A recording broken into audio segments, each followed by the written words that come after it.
Atens ka lang. Ninervous ka na. Inita ka. Ito na. Lakas yata to. Amen. Salamat po doon po sa concert. Ang dami po nating narinig na awitin. Kala ko praise and worship. Amen. So let us pray. Heavenly Father, nandito na naman po kami, Panginoon, upang kami po, O Diyos, ay makinig, Panginoon, ng inyo pong salita. At patuloy na itinitiwala po namin sa inyo yung pagpapaunawa, Panginoon, sa amin ng lahat ng aming pong mga mapapag-aralan, Panginoon, sa gabi po na ito. At ang inyong lingkod, O Diyos, ay kulang po sa kaalaman, Panginoon. Kaya patuloy na dalangin ko po na ang wisdom that comes from you, O God, ang siyangan niyo pong ipagkaloob. Patuloy dalangin namin ang kaunawaan na may proclaim, O Diyos, sa amin sa gabi na ito. Sa inyo lahat, ang papuri, Panginoon, at pasasalamat sa pangalan ni Jesus. Amen. So, to po mga kapatid. And parang hindi ako makaget over dun sa concert. Ayan. Tayo po ay magpapatuloy dito po sa atin pong pag-aaral sa 2 Corinthians chapter 7. 2 Corinthians chapter 7. At kung titignan natin mga kapatid, sa ministry po ni Paul, hindi lahat masaya. Di ba? Mas marami po yung hirap na kanya pong dinanas. Mas marami yung persecutions, mas marami yung pagod. Kasi 24 hours, 7 days a week po siya nagme-minister. Sa atin, anong araw ba yun? Di ba? Every Saturday, di ba, nandito po tayo. And sa weekdays naman, sometimes yung mga nakakalabas, yung mga gumaganap ng kanila pong mga tungkulin sa iglesia, may mga nagve-visitation, may mga nananalangin, di ba ganon, may nag-aaral, di ba, sa salita po ng Panginoon. But most of the time, mga kapatid, we don't experience the kind of experience that Paul na-experience. Di ba? Hindi natin masyadong, hindi natin naranasan yung mabugbog, di ba? Yung masampal, yung tawaging hampas lupa, katulad ng sinabi ni Sister Demi. Hindi daw hampas lupa sis, ang meron, amoy lupa daw. Narinig ko lang kanina, no? So, maraming hindi natin nasubukang maglakbay, di ba? Tapos naka-encounter ng mga peligro sa dagat, sa land, di ba, sa kabundukan, yung sinabi po ni Paul, hindi natin naranasan ma-slash, mahagupit, di ba, ng latigo. Siguro masampal, baka nasubukan na ba natin nasampal? O dinuraduraan? O kaya pinagwikaan, di ba, ng mga masasama. At ang isa sa mga nakakalungkot, natagpo sa buhay po ni Pablo, yung isang church na kanya pong pinaglingkuran, pinagpagalan, di ba, ay ang dami pong naging problema. Ang daming naging problema kahit nung po siya ay lumipat na ng lugar, di ba? Lagi po niyang nababalitaan na yung Corinthian church ay patuloy pa rin, no, sa pagkakasala. So instead na bisitahin sila ulit, ang ginawa ni Pablo, ayaw na niyang pumunta doon. Kasi sabi niya, para hindi na lang kayo masaktan ulit. Di ba? Para hindi na lang ako, alam mo yun, yung pagkikita kasi minsan yung confrontation, yun po yung masakit. Kaya sinabi, yung mga nasa kusina po mga kapatid, ano pong ginagawa niyo dyan, no? Mga Marta. Yan. Huwag muna kayong magma-Marta. No? Alin na muna kayo dito, mga Maria. Huwag masyadong maging abala. Mas higit na mahalaga ang salita po ng Panginoon. No? At nabanggit po natin na alam mo yun, yung Corinthian church is really a problematic church. Na kung titignan natin, sabi ni Pablo doon, si Apollos, pumuntahin si Apollos na lang. O kaya, sino kaya yung pwedeng maisan dito sa church ng Corinth? Kasi siya, ayaw na niya, sa dami ng problema, ayaw na niyang masaktan ulit. Kaya instead na pumunta siya sa Corinthians, pinili niyang pumunta sa Troas. Diba? At alam natin na sinabi niya doon, magkikita sila ni Titus, doon po sa Macedonia. Yun po yung plano. At makikibalita siya dito kay Tito, dito kay Titus, ng tungkol sa kalagayan ng Corinthian Church. Di ba sumulat na siya ng 2 letter? Yung isang letter lang yung natin, na nakita natin, nawawala yung pangalawang letter, pangatlong letter na supposed to be ito. Di ba? At sinabi niya doon na, ano na kayang kalagayan? Alam mo yun, kahit nasa Troas siya, iniisip pa rin niya kung ano yung problema sa Corinthian Church. Kasi grabe yung kanilang problema. At kung titignan natin, even in the ministry, mga kapatid, sino po sa inyo ang pastor by profession? Yun. Sino po sa inyo yung matagal nang naglilingkod sa Panginoon? Yeah, Sister Debbie, praise the Lord. Sino po sa inyo yung committed talaga? Hindi committed ang isip ha, committed sa ministry, no? Sa Pinaspa, dito, diba? Sino sa atin? There will always be a problem in the ministry. Lagi-laging may problema. Diba? Yung pinag-isa kasi tayo na problematic people, tapos magsasama-sama pa tayo, we will create problems. We will really create problems. And what are the things that will give us joy? Diba? Naisip na ba ninyo yon? Problematic, nakakapagod. Diba kung iisipin mo, ano ka na lang sana dun sa alaga mo, di ba? Pag napakain mo na, hilahilata ka na lang, manood ka na lang. Ako na, ang dami kong napanood. Di ba? Nanood. Tapos may mga nakaligtaan pala ako, Sarap lang yung gano'n, manonood ka, tapos wala kang iniisip, di ba? Yung mga gano'ng bagay. Pero sa atin na naglilingkod, we can understand that it is really very difficult. Diba? To be in the ministry. Not just only in performing our duties, pero minsan ang hirap makisama sa tao. Diba? Ang hirap makisama sa kapwa nating makasalanan. Diba? Napakahirap, ang dami nating kailangang pagtiyagaan. Diba? Na natututunan ko po yun, yung maghintay, pero minsan hindi eh.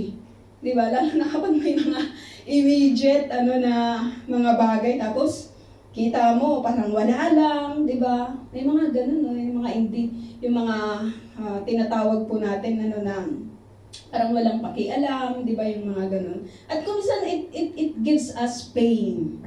'Di ba? Nasubukan na ba ninyo yun, yung nasaktan? Hindi lang sa mga problema ninyo sa Pilipinas, problema sa trabaho, pero problema in the ministry. Nasubukan na ba ninyo yun?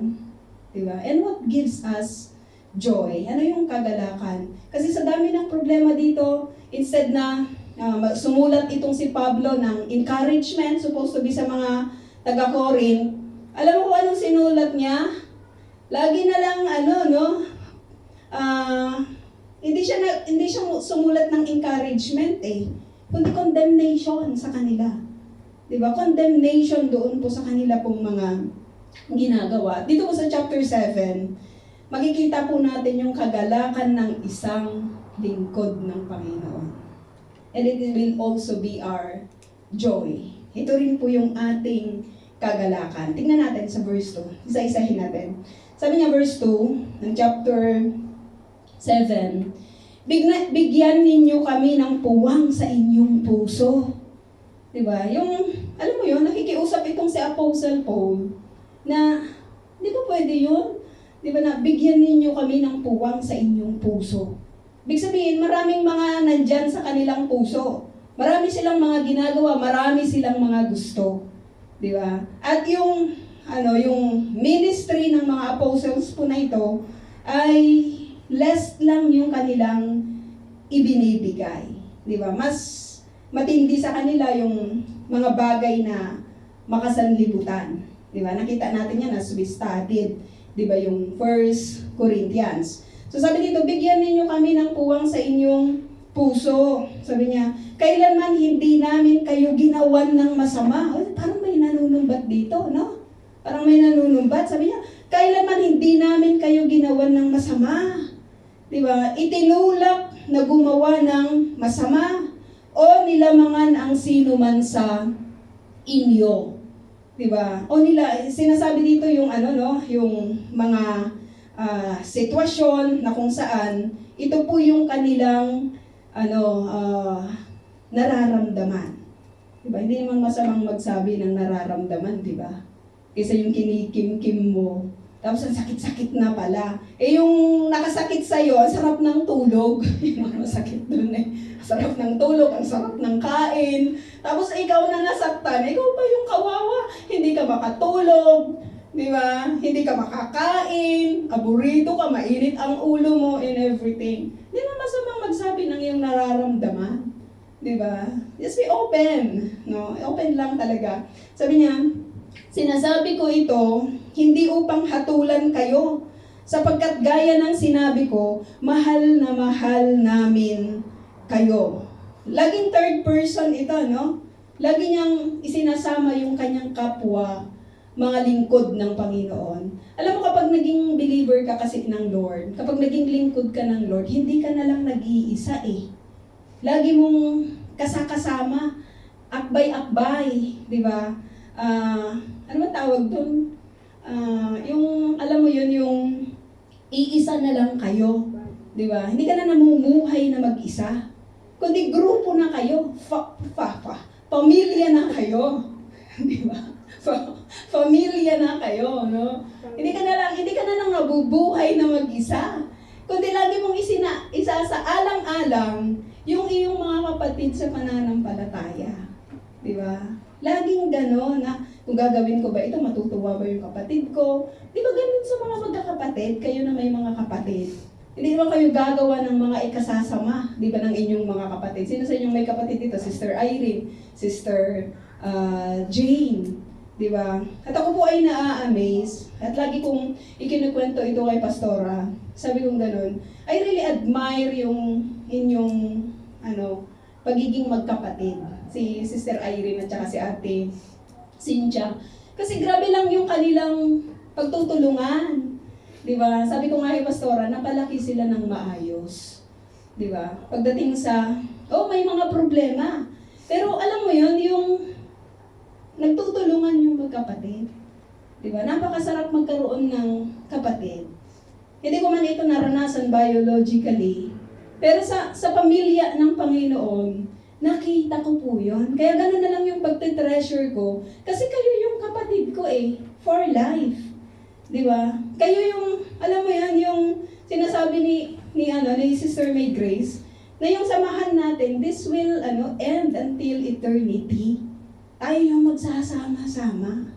Di ba? Ipinaranas lang sa atin yung magkaroon tayo ng biological parents, biological siblings, for us to understand, di ba, more about the ministry na kinabibilangan po natin. So, hindi na tayo mag-isa. Hindi na tayo mag-isang lumalakad. Kapag may problema ka kapatid, meron kang kapatid na maihingan ng tulong o meron kang kapatid sa pananampalataya na tutulong po sa atin. Di ba? Hindi yung, hindi man lang ako pinansin, hindi man lang, kasi hindi ka naman nagsalita. Di ba? Kasi hindi man lang ako binisita, hindi man lang nalungkot na ako, hindi ka naman nagsabi. Di ba? Yan yung problema minsan natin. Di ba? Sinasarili natin yung lahat ng mga bagay and we demand other people to know the situations na meron po. Hindi naman ako kinumusta. Ikaw, namumusta ka ba? Di ba? Minsan we demand more, di ba, that we could ever give to other people. So sinasabi po dito, no, ni Pablo, sabi niya, mahal namin kayo.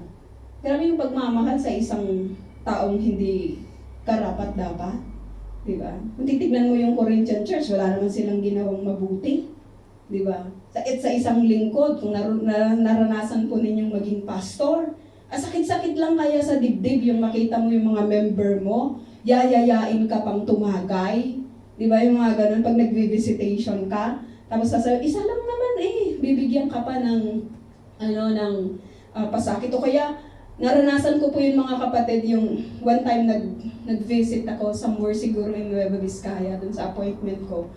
At yung isa naming chairman pa man din ng church, nalasing, naghamon. Diba?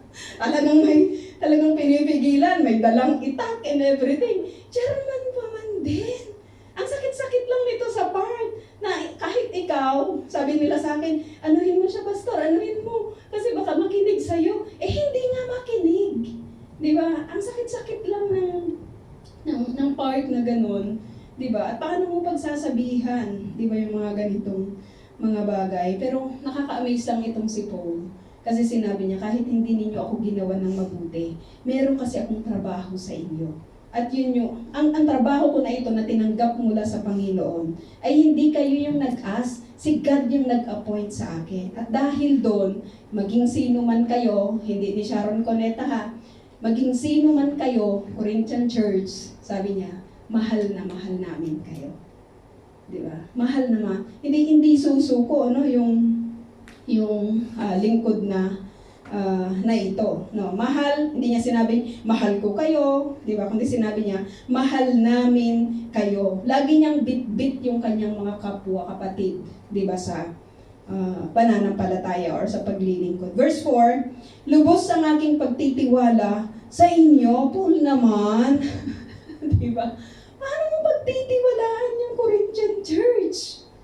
Di ba? Paano nga ba pagtitiwalaan yung ilang beses ka na nilang binigo, di ba? Pero, alam mo yon, kasi kapag umiibig ka, nagtitiwala kang muli, di ba? Sino sa inyo yung gano'n? Yung, alam mo yun, yung, inubos mo na yung tiwala ko, isa lang talaga yon, di ba? Wala na talaga, hindi mo na maibabalik yung tiwala ko. Pero hindi kay Pablo, di ba? Ginawan man siya ng mali, marami mang beses na fail ang Corinthian Church. Yung magbigay ka agad ng tiwala, alam mo kasi yung tiwala naman na tinanggap niya sa Panginoon ay totoo. Kaya yung ibinibigay niyang pagtitiwala din sa kanyang kapwa ay totoo. Napakahirap nito, di ba mga kapatid? Kung titignan mo lang yung human level natin. Pero si God kasi yung tinitignan nitong si Pablo. Lubos ang aking pagtitiwala, sabi niya, sa inyo. Lagi ko kayong ipinagmamalaki.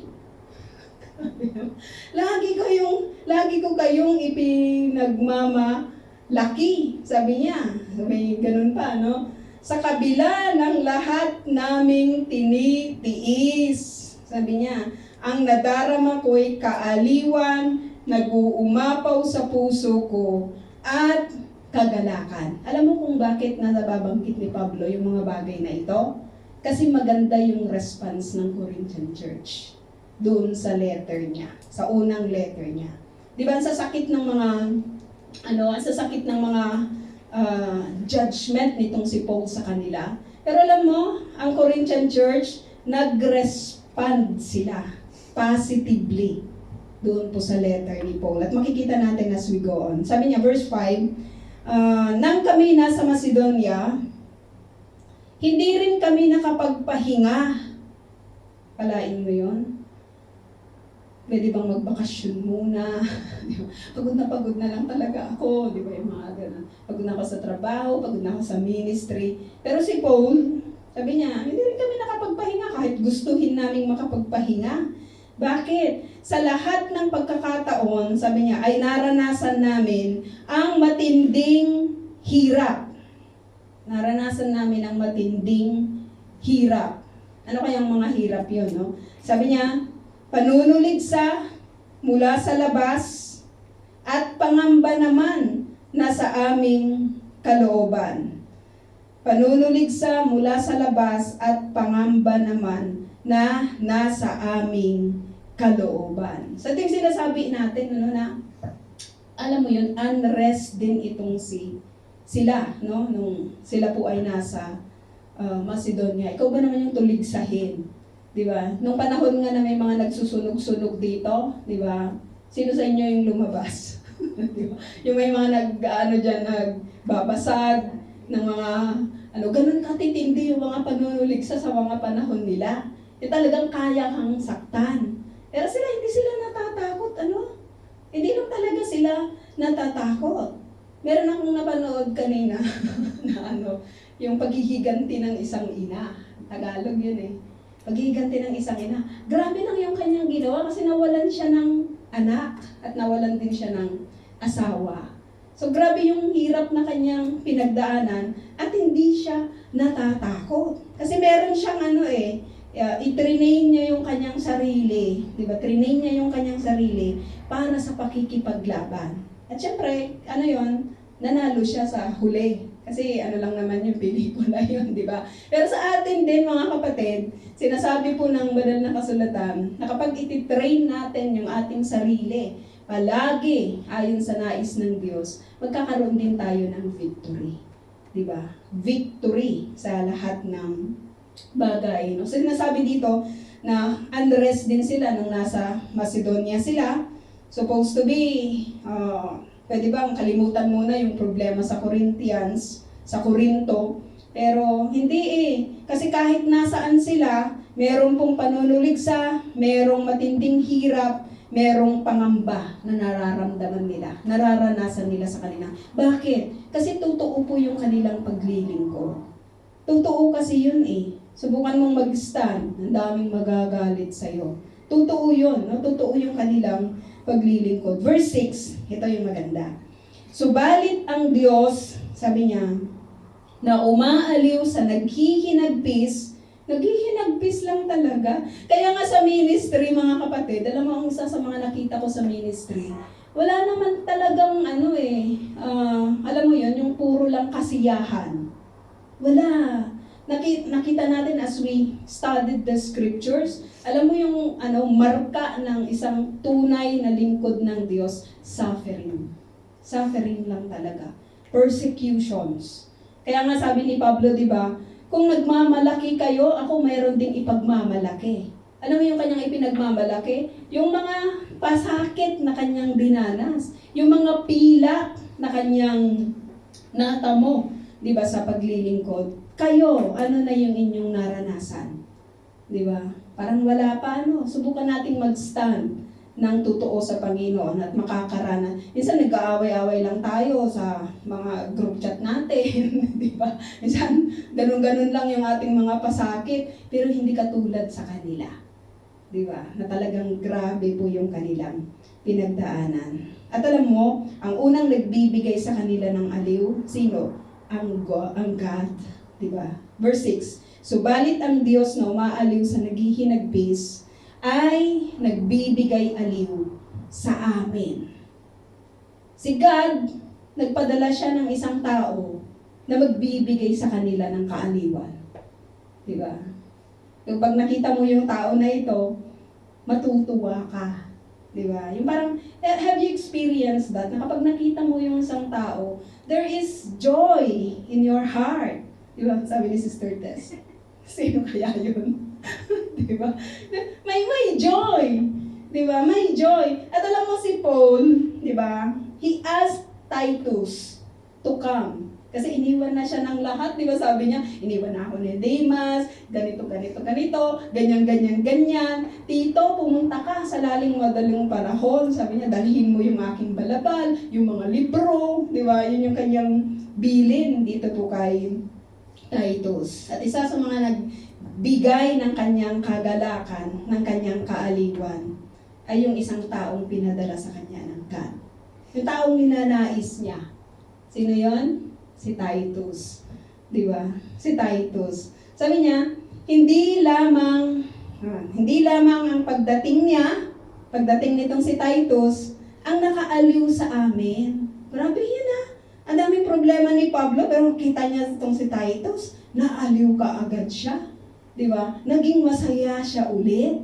Kumbaga parang na-restore ulit yung kanyang strength. Di ba? Yung parang nakahanap ka ng kakampi. Di ba? Yung parang, alam mo yun, yung isasantabi mo yung lahat ng mga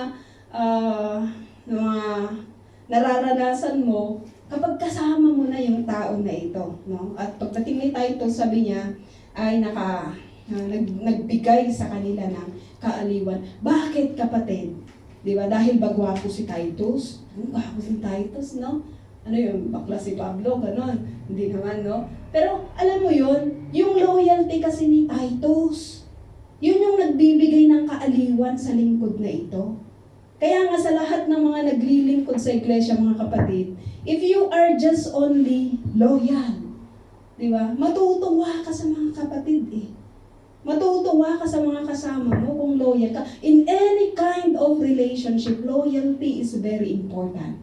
Hindi lang sa mga magkakaibigan, kundi maging sa marriage.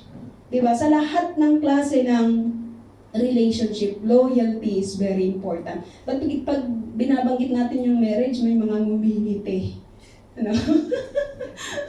Hindi man sila naging loyal. Loyal naman kayo, no? Kayo naman yung loyal. Kaya, nire-rewardan ng God, di ba? Yung loyalty na inyo pong ginagawa. Loyal itong si Titus. Hindi niya sinabi, Paul, ang daming trabaho dito. Di ba? Paul, kakapagod namang magbiyahe. Paul, wala akong pera. Paul, taglamig yun. Paul, wala siyang any other reasons. Diba? Hindi siya minsan sa atin, ang dami-dami nating sinabi, hindi ako pinapalabas ni Ima, hindi ganito ganyan, hindi ganito ganyan, diba? Ang dami natin minsan sinasabi kasi si Lolo naglalakad, si Lolo natumba, si Lolo, diba? Minsan ang dami-dami nating binabanggit, diba? Pero si Titus, just because he is so loyal, una sa lahat sa God, and at the same time to this person na si Pablo, alam mo, pumunta siya. Di ba? Alam ng Lord kasi na magiging kagaanan siya ni Paul. Na yung presence niya ay magiging kaaliwan nitong si Pablo. Kaya wag nating ipagdadamot, mga kapatid, yung ating time. Di ba? Yung ating presence. Sa iglesia, napakahalaga ito, nabanggit ito ni Sister May Grace. Di ba, sa ating pong Bible study. Wala kasing online church eh. Bakit gusto ng face-to-face? Kasi there is power in unity. Di ba? Yung pag, alam mo yun, yung nakita mo, iba yung nakita mo lang sa screen, di ba? Iba yung na-touch mo, tao ba to? Tao ba to? O manika ba to? Iba yung, there is really good, di ba, in meeting together. No, at nakita natin yung loyalty nitong si Titus. He is so willing to suffer, he is so willing to travel, he is so willing to give everything, di ba? Para po dito po kay Pablo. Bakit? Una sa lahat, loyal siya. Sabihin mo nga sa sarili mo, loyal ba ako? Royal yata yung narinig ko. Royal ba ako? Loyal. Di ba? Ano ang Tagalog ng loyal? Tapat. Tapat ka ba, kapatid? O tapatan lang. Di ba? Tapatan. Importante po yun. One of the characteristics na nagbibigay. Kasi loyal si God eh. Kaya loyal din po tayo, yung loyalty. Sabi niya, maging ang pag-aliw ninyo sa Kanya ay nakaaliw din sa amin. Grabe yung response ng Corinthian Church ha. Inaliw nila ito. Kasi di ba pinadala niya si Tito? Tapos itong si Tito naman, di ba, tinanggap siya ng mabuti. Ano yung response nila doon sa letter nitong si Paul? Tinanggap nila ito ng mabuti. Ginawan pa nila ng mabuti itong si Titus. Inaliw pa siya. Kaya yung pag-stay ni Titus doon sa lugar na ito, hindi problema. Di ba, hindi sama ng loob. Kasi positive po yung response, di ba, ng Corinthian Church sa letter ni Paul. Sabi dito, ibinalita niya ang inyong pananabik na ako'y makita. Sabi niya, ang inyong kalungkutan at pagmamalasakit sa akin, kaya't lalo akong nagalak. Yun po yung nagbigay sa kanya ng kagalakan, ng kaaliwan, yung positive na response, yung loyalty nitong si Titus at the same time, yung positive response ng Corinthian Church doon po sa kanyang letter. Nagmamalasakit din pala sila. Diba? At nananabik din na makita itong si Pablo. Verse 8, hindi ko pinagsisihan, sabi niya, hindi ko pinagsisisihan ang pagkasulat ko sa inyo kahit na nalungkot kayo dahil dito. Nalungkot nga ako nang malaman kong nasaktan kayo ng kaunting panahon dahil sa aking sulat. Kung ikaw ang nagbabasa ng sulat na ito, napaka-touchy naman, di ba? Grabe naman. Di ba? Sabi dito, nalungkot nga ako nang malaman kong nasaktan kayo nang malaman kong nasaktan kayo ng kaunting panahon dahil sa aking sulat. Verse 9, ngayon ay nagagalak na ako sapagkat ang kalungkutang iyon ay ginamit ng Diyos para akayin kayo na pagsisihan at talikuran ang inyong pagkakasala, kaya't hindi kayo napinsala dahil sa amin. Isa sa mga nagbibigay din ng kagalakan sa mga lingkod ng Diyos, mga kapatid, kung kayo po ay tatayo sa mga susunod na mga panahon as lingkod ng Diyos na katulad po nitong si Pablo, hindi lang loyalty ang nagbibigay sa inyo ng kagalakan, kundi maging yung repentance ng mga tao na sinulatan ninyo. Diba? Yung makita mo yung mga kapatid na nagre-repent. Diba? Yung nakita mo yung mga kapatid na humihingi ng tawad. Diba? Humingi ng tawad sa Diyos sa mga nagawa po nilang kasalanan. Ang hirap kaya yung nakagawa na nga ng kasalanan tapos hindi pa humihingi ng tawad, di ba? Nasubukan na ba ninyo yun? Ang tawang siya na ngayong may kasalanan, siya pa yung hindi nagsusorry, di ba? At kung tayo naman ay hindi mga Christian, bakit naman ako magsusorry? Wala akong kasalanan doon, di ba? Pag ganun niyo po yung ating iniisip, ang magiging resulta nun, wala na lang pansinan. Diba? Walang admitan, diba, ng kasalanan. Pero sabi dito, diba, sino ba yung si Pablo? Hindi sinabi ng mga taga-Corinthian, sino ba yung si Pablo na nagsasabi ng mga ganito? Diba? Pero hindi. Doon po sa letter ni Paul, alam ang response nila, repentance. Nag-repent sila. Na-realize nila na, oo nga, tama itong si Paul. At humingi sila ng tawad, diba, sa Panginoon. Pinagsisihan nila. Hindi lang nila pinagsisihan, kundi tinalikuran pa nila yung kanilang pagkakasala.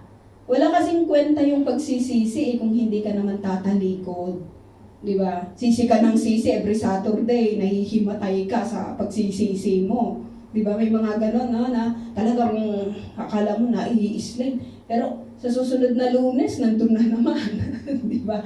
Walang kwenta yung pagsisisi kapag hindi ginagawa nito ng actions. Pinagsisihan at tinalikuran nila yung kanilang pagkakasala. Sabi niya, kaya hindi kayo napinsala dahil sa amin. 10. Sapagkat ang kalungkutang buhat sa Diyos ay nagbubunga ng pagsisisi at pagbabago tungo sa kaligtasan. Nagsisi ka, tumalikod ka, nagbago ka.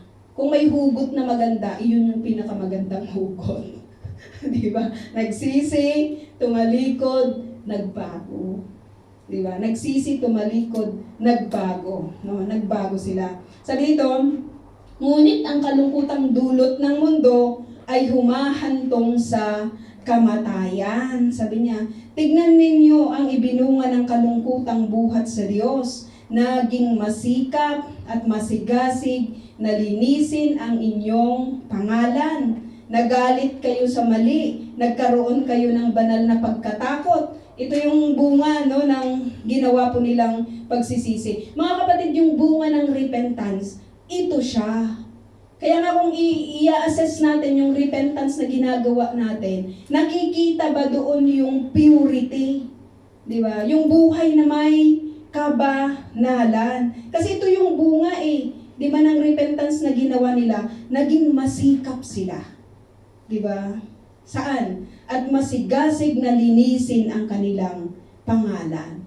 Di ba? Ang dami kasing mga sinasabi na hindi maganda sa kanila.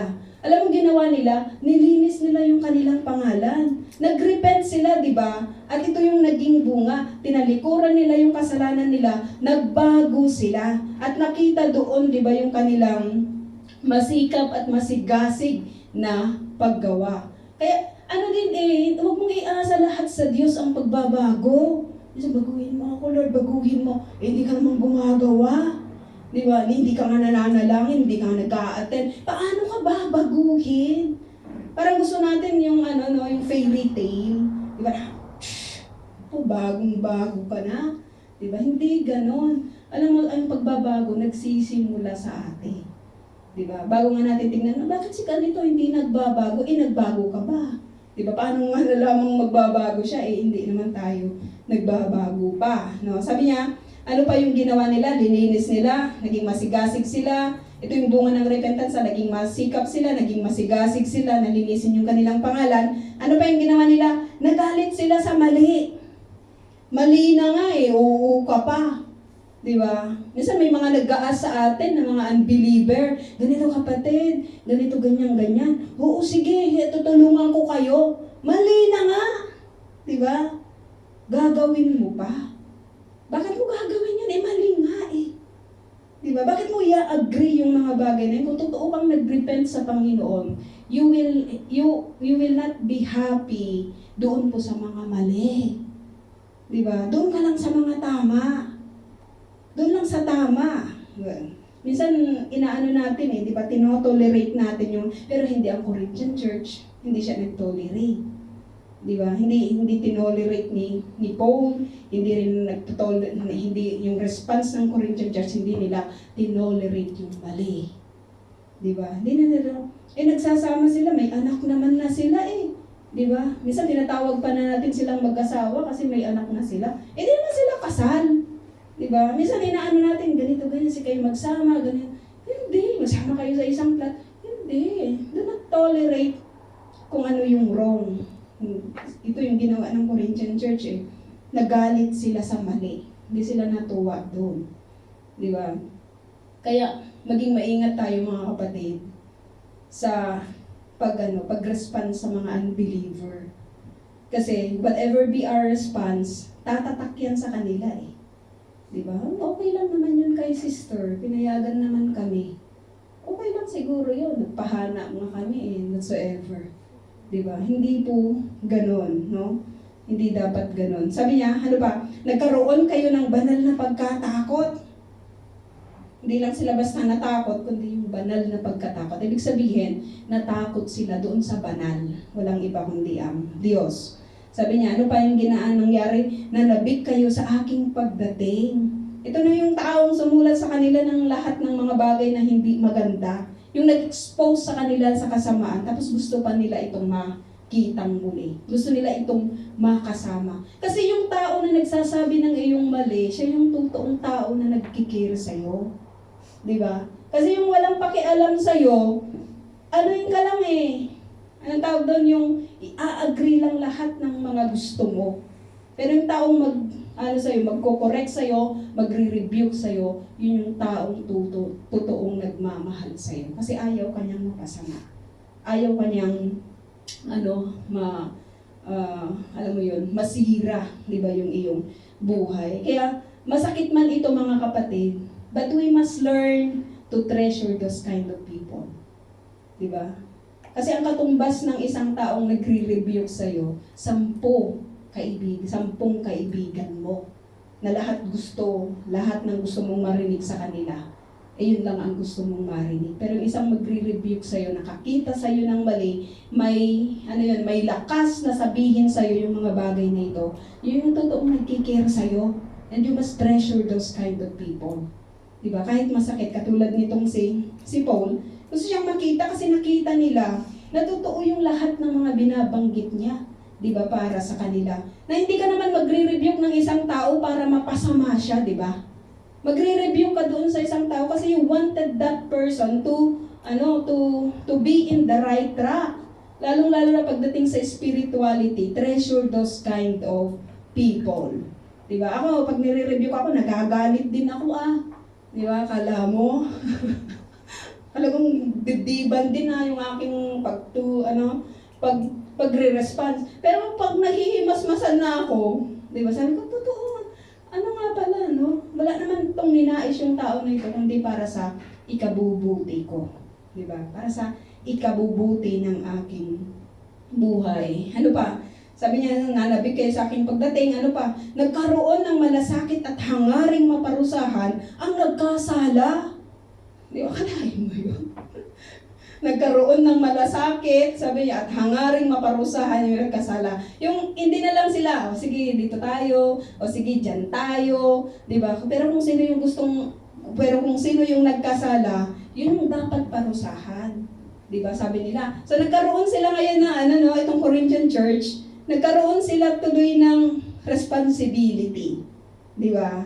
Ito yung tama, ito yung mali, ito yung walang kasalanan, ito yung may kasalanan. So they can easily identify, no, yung mga bagay na ito. At yung kung sino yung may kasala, siya yung dapat maparusahan. Ipinakita ninyo sa lahat ng paraan na kayo'y walang sala sa mga bagay na iyon. Kasi nilinis na nila kanilang sarili Diba? Pinatunayan nila na nagbago po sila. Yun po yung bunga, diba, ng repentance. 12, sabi niya dito, kaya nga, sabi niya, ang pagsulat ko sa inyo ay hindi dahil sa taong nagkasala o sa taong ginawan ng kasalanan, kundi upang sa harapan ng Diyos ay makita ninyo na kayo'y nagmamalasakit sa amin. Kaya't ang ginawa ninyo ay nagdulot sa amin ng malaking kaaliwan. Alam mo yung nakita dito po sa Corinthian Church, yung pamumuhay po nila spiritually. Importante yun nagbibigay yun ng kagalakan sa isang lingkod ng Diyos. Kunyari si Pastora, nakikita niya tayo, very spiritual. Wow. Di ba? Lalo namang malulungkot siya. Lungkot ako kasi yung church is very spiritual. Di ba? Hindi matutuwa siya. Di ba? Kasi lahat ng mga napapag-aralan natin, isinasa buhay natin. Di ba? Ito yung magiging kagalakan niya, na kahit magbakasyon siya, ano na kayang nangyari doon? Di ba? O maiisip mo yan pag ikaw ay nagbakasyon, di ba? Pero alam mo yan, yung talagang panatag ka. Kasi yung mga anak mo na iniwanan ay namumuhay ayon doon po sa pamantayan ng Diyos. Di ba? Kahit naman sa ating family, bakit panatag tayo? Dami-dami na nilang problema doon. Diba? Kung ano-ano nila yung mga pinaparating sa atin. Diba? Ang dami nang nagkamatayan doon mismo sa lugar. Bakit panatag tayo? Kasi meron tayong meron tayong peace. Diba? Merong kapayapaan na meron sa atin. Diba? Yung buhay natin, alam mo, namumuhay lang tayo spiritually at si God na yung bahala sa lahat ng bagay. Kasi wala naman tayong power, diba? Kahit na tumawag ka 24 hours, wala ka namang magagawa Kahit sabihin mo kung wala si God lang talaga yung mag-care, di ba, sa bawat isa sa kanila. Sabi niya dito, tignan natin, nakita yung pagmamalasakit, no, sa kanila.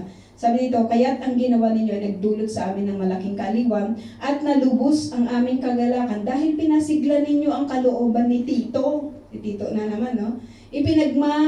Ipinagmalaki ko kayo sa kanya at hindi naman ako napahiya. Hindi man ako napahiya. Alam mo yung sinend ka doon sa isang church na puro problema yung meron doon. Pero alam mo, nakita ni Pablo, nung nangusap siya dito kay Tito, hindi lang yung problema, Kasi yung letter naman na dinala nito, hindi naman yun, ano kayang laman, hindi naman binuksan yun, di ba? Binuksan lang yun sa mga recipient ng letter na yon. At alam mo ang sinabi ni Pablo, ang nakita niya dito sa church na ito, yung mga positibong mga bagay. Di ba? Yung mga positibong mga bagay. Marami tayong po pwedeng makita ng mga negatibo sa iglesia na ito. Di ba? Ang dami. Napakarami. Pero kung magpo-focus tayo doon po sa mga negative things na yon, mawawala tayo. Pero kung magpo-focus tayo doon sa mga positive things, ano ba yung mga positive things na meron sa iglesia na ito? Marirevive yung ating yung ating eagerness to serve God. Kung titignan mo lang kasi si Pastora, kasi hindi naman sila nagkakasundo, kasi si ganito, kasi si ganyan. Kapag nag-focus ka sa mga bagay na yon, one day mawawala ka din. Pero kapag nag-focus ka doon sa mga positibong ginagawa ng iglesia, hindi man lang winelcome yung kaibigan kong bago. Kapatid, walang nakatayo sa gatekeeping. Baka gusto mo, di ba, para may mag-welcome. Punuan mo yung hindi yung puro, wala naman, pangit naman yung ganito, pangit naman yung ganyan. Yung CR nila, yung ganito, salamat sa Panginoon. Diba? Kung magiging katugunan ka doon sa pagkukulang, no? Ganun po yung dapat gawin ng bawat isa po sa atin, no? Sabi dito, sapagkat kung paanong lahat ang sinabi ko sa inyo ay totoo, napatunayang totoo rin ang lahat ng sinabi ko kay Tito tungkol sa inyo. Nag-focus kasi siya doon sa positive things, no? Sa Corinthian Church. Alam mo, Tito, yung ganito yung church na ito, ganito sila. Kahit yung laman ng sulat niya, puro condemnation. Pero nakita niya kasi yung mga positive things. Kahit namang saang area ng buhay natin, kapatid. Di ba? Kapag nag-focus ka doon sa mga negative things, wala na talaga. Wala na. Di ba yung mga ganong tao? Hindi na talaga. Wala. Walang matutunguhan yun. Ngumingiti kayo, parang may naalala kayo. wala na. No? Pero meron lagi, no? Sabi niya, at lalo kayong napapamahal sa Kanya, habang naaalala niya ang pagkamasunurin ninyong lahat. Sabi niya, at ang inyong pagtanggap sa Kanya ng may takot at paggalang. Alam mo kung magiging masunurin lang lahat tayo, di ba? Alam mo magiging masunurin lang lahat tayo, magiging kagalakan ito sa buhay ng pastor natin, ng mga lingkod natin, and at the same time, us. Di ba? Lahat tayo, maging masunurin. Pag sinabing mag-red, ako hindi ako nag-green. Hindi rin ako naging masunurin, no? Nakalimutan ko kasi. Nakalimutan ko mga kapatid, sorry lang talaga. Nakalimutan ko. No, pero kung magiging masunurin tayo sa lahat ng bagay, ano man yung sabihin. Pero masunurin naman kami, Pastora, di ba? Lahat naman, di ba? Minsan nagre-react lang, di ba? Pero kapag nahimas-masan, sanayan lang yan, no? Pero maganda na maging masunurin tayo. Diba? Masunurin tayong lahat. Naging masunurin kasi ang Corinthian Church. No? At sabi dito, tingnan natin, yung pagtanggap sa Kanya ng may iba na, labis akong nagagala dahil kayo'y lubos kong mapagkakatiwalaan. Hindi lang nag-obey yung Corinthian Church, diba? Kundi nagtiwala pa sila. Diba? At dahil nagtiwala sila doon sa ipinadala sa kanila ni Pablo na itong si Titus, diba? Katiwa-tiwala po yung tao po na ito. Ang response nila dito ko ay kay Titus ay pagtitiwala din. Dito kay Paul ay pagtitiwala din. Kay Paul at kay Titus ay pagtitiwala din. Importante din yun sa atin, mga kapatid. Magtiwala tayo. Di ba? Magtiwala tayo sa isa't isa. Kahit yung isa ay hindi isinira na niya yung tiwala ko eh.